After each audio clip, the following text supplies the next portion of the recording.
ममरिया साथ गली नहीं था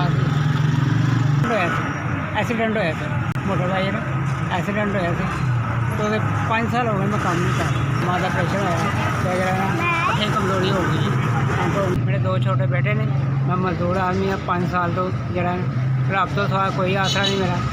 साथ वाली गली च मेरा घर वो भी रेंट देगा मेरे जो खिडौने मैं लाई मंजी के उत्ते लाए इन्हें खिडौने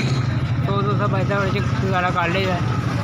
सरकारी स्कूल पढ़ाना किसी टाइम तक कापी पेंसिल बड़ी मुश्किल हो जाती 5-6 हज़ार की मेरी मैडिसन आ जाती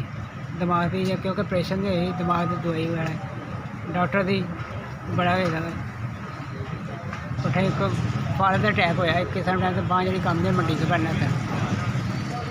दोषी की हालत हो जाती देखना कितना कम अंगुला नहीं खुलते पट्ठे को बहुत जरिए कमजोरी हुई बहुत मुश्किल हुई बहुत मुश्किल होए किसी टाइम से जो बच्चे जो ना भुखे भी सो जाते हैं किसी टाइम खाने लिए रोटी भी नहीं आती ऐसे पै कंडीशन हुई किसी टाइम से जो सुक्की रोटियां जो होना सवेर की पक्कियां वो भी बच्चे खा लेंगे चलो कुछ तो खा लिए 0306 46 36 409